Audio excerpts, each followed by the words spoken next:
Hello, welcome back to my Truman Show.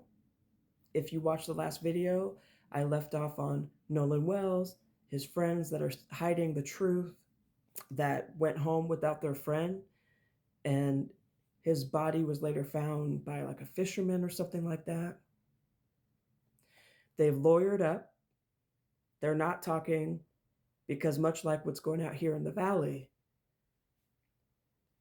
when white people do harm to people that look like me, they stick together and they decide to protect each other rather than do what's right.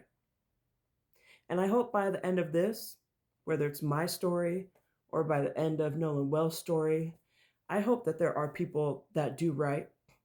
I know that in my litigation case, there have been plenty of people that have spoken highly of me, that have stood up for me, that have called out things, but it has been a long 3 years. And people that I would never have guessed said the things about me that they said, it turns out they have. And so for me, I'm here telling my story because that professional organization, allegedly, everything's alleged, they don't want this to go to trial because they know they effed up.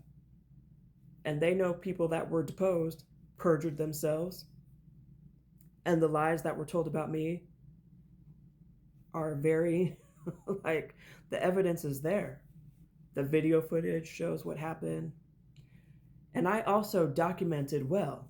And so in this episode, I'm going to talk about what I did document and how I have made it here to this point.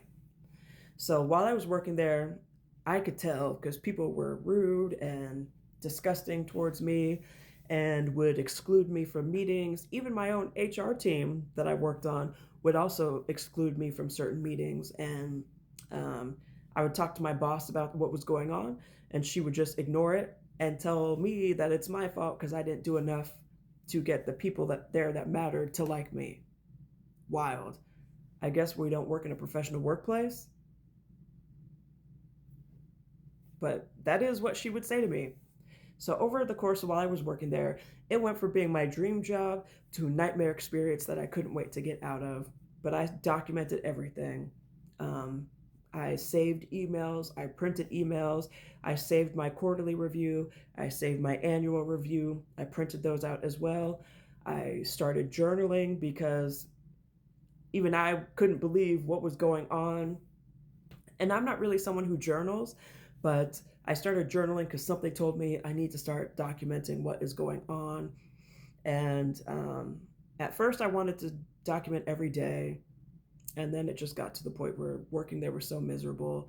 I only really documented when really bad things happen or when crazy things happen. And that's how I'm here still. That's how they haven't been able to dismiss my case. The Attorney General's office didn't do any type of investigation, which is why the people that work for the Phoenix Suns and Mercury felt comfortable lying about what happened because they didn't know what documentation I have. So a lot of the lies that they've told over the course of the last 3 years, I have documentation that proves that they're lying and not telling the truth at all. And they perjured themselves in their depositions. And yet, the Attorney General's office, they didn't dismiss my case. They just tossed it out to the side, kind of, and told me that I didn't submit enough documentation to support what I said. Despite the fact that people were deposed, told the truth, that corroborated what I said. And in my deposition, I told them everything, all the documentation I had. And at no point in time did they collect that documentation because it is my opinion that allegedly the people that work for the Phoenix Suns and Mercury have such high-level connections and they have wealth through the professional basketball team. They made phone calls, in my opinion, to get that tossed out.